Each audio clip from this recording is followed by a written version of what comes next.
Yo, Herb, kumusta? So ngayong araw, ito yung pinakaunang upgrades natin sa ating X-Max. By the way, wala pa pangalan yung ating NMAX ha. NMAX tuloy. X-Max. So baka may masasuggest kayo dyan. So comment nyo naman kung anong pwedeng ipangalan natin sa kanya. So bali palang color nito ay itong matte gray.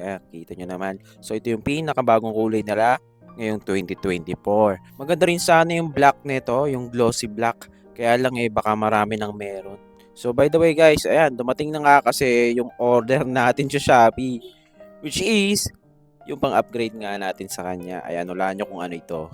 Ayan, yung kanyang fly screen or yung windshield niya. So ito ipapalit natin sa kanya kasi ang lakas makatito nung ating windshield, no? Ang taas-taas niya. So ito lang tayo. Tamang ano lang tayo, sporty look, 'di ba? So yan ang pinili kong kulay. At yun na nga guys, kararating lang ng isang iyon ay dumating na rin itong isang ito. Ayan, naka-box din. Bali pala ito ay yung kanyang side mirror. Ayan, ewan ko ba. Nakita ko kasi sa Facebook ito. Ayan, parang nagte-trending ito sa Xmax. Ito yung ginagamit nila. Kaya lang, alanganin. Wari ko na may kahuli ito eh. So, literal na tiis pogi lang talaga dito. Pero napakangas nito mamaya pag nakita nyo. Ayan, bali dalawa yan syempre. Left and right.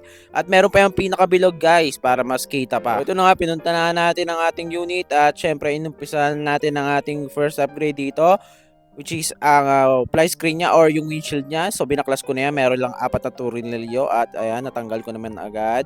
At ito na nga, nilapatan natin yung pamalit natin na anong kulay ba to? Parang dark, ano ba yan? Basta, ayan, pinunasan ko pa kasi medyo magabo. Wala tayong pamunas damit lang ginamit natin. At ito na nga, talagang tinapal na natin yung mga cover na dyan. Basic lang naman. Binasic lang natin yan. Napakadaling i-DIY lang yan. So may mga ilang tornilyo lang dyan. 4. At ito na nga yung result. Talaga naman, ito pa, pamalapitan. Ayan, ang pogi, no? So maya-maya, ito na nga, sinalpa ko na rin yung pinaka ano nito, side mirror.